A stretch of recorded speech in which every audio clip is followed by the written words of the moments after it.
Hey guys, what's up? So here's what to expect at the September 12th Apple Wonderlust event. First of all, we're of course expecting the new iPhone 15 with 4 different models. Apart from the iPhones, which this event is known to announce, we're also likely to see new Apple Watches, new AirPods Pro, and some new accessories. In the iPhone Pro lineup, we might be expecting to see a new color called Titanic Gray, which to me honestly just looks like a rebranded space gray color. Let's just be real. The other colors for the iPhone Pros are likely to be a black, silver, and another blue similar to the Pacific blue from the iPhone 12 Pro, if you remember that. And you might have noticed that I didn't mention a gold iPhone Pro. Well, that's because for the first time in years since the iPhone 5, we're likely to not even get a gold shade. This is likely because of the new material that the iPhone sides are going to be made out of, which is titanium. Using titanium for the side means that we might no longer have that super glossy and shiny metal sides that we've been having for the past few iPhone Pros, and instead we might have a brushed metal look, which honestly might be great to hide all of y'all's crusty little fingerprints. The new iPhone Pros will also have the new A17 chip, which will be Apple's first 3nm chip. This new 3nm chip might be one of the biggest leaps in performance that we have seen in the past few years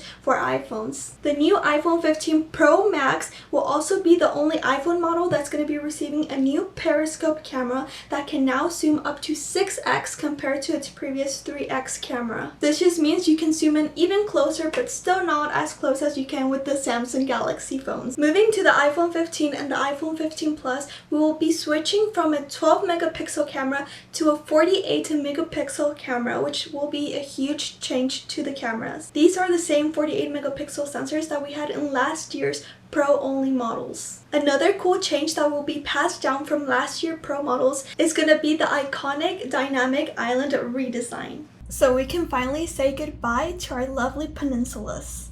And a third, more boring passed down from last year's Pros is the A16 chip. So we will not be getting a new chip for the regular iPhone 15 and iPhone 15 models, but we will be getting the Pro chips from last year. We normally get the more fun colors on the regular iPhones, so this year we're looking to get these cute pastel colors and a black color, of course.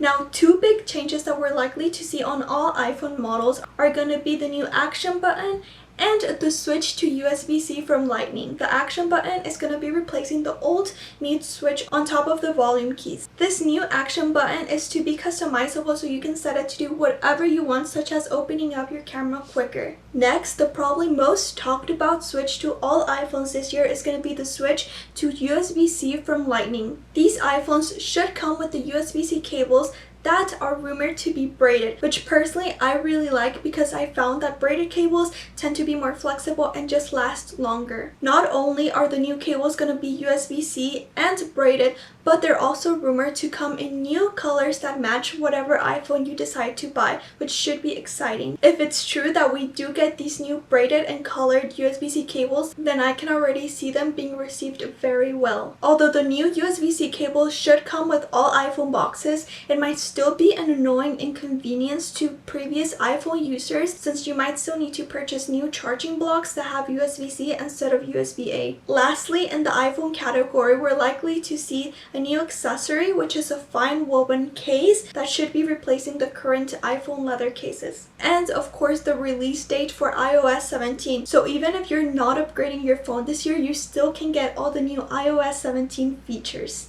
Moving on from all the iPhone rumors, we're also expecting to get 2 new Apple Watches. The first one is an Apple Watch Series 9, which is supposed to be just a small performance improvement for both the 41mm and 45mm sizes. The next Apple Watch that we're also expecting to be announced is the new Apple Watch Ultra 2, which is likely to only come with very minimal performance increases, but it's also likely to come in a new color, which is black. And in the watch category, we're of course going to be getting the new WatchOS and possibly new, more environmental watch bands. The last product that might get a small update at this Apple event are going to be the AirPods Pro. The changes to the actual AirPods Pro are likely to be so minimal that the biggest change is actually going to be to the case, which will now include USB-C instead of Lightning. We still don't know if you're going to have to buy the new AirPods Pro in order to get the USB-C case, or if they're going to be selling a USB-C case separately like they did with the MagSafe ones. The new EU regulation that pushed Apple to switch to USB-C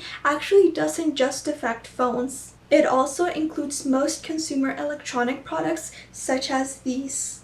So I wouldn't be surprised to be seeing every single Apple accessory be updated to USB-C in the following months and Apple events. Lastly, this might be our last Apple event for the year.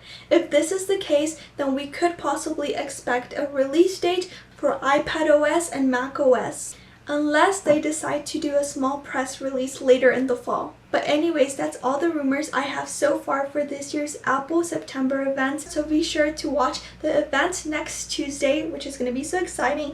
I will for sure be watching and making videos, so stay tuned for that. And anyways, thank you so much for watching. I hope you have a beautiful, wonderful rest of the day, and bye!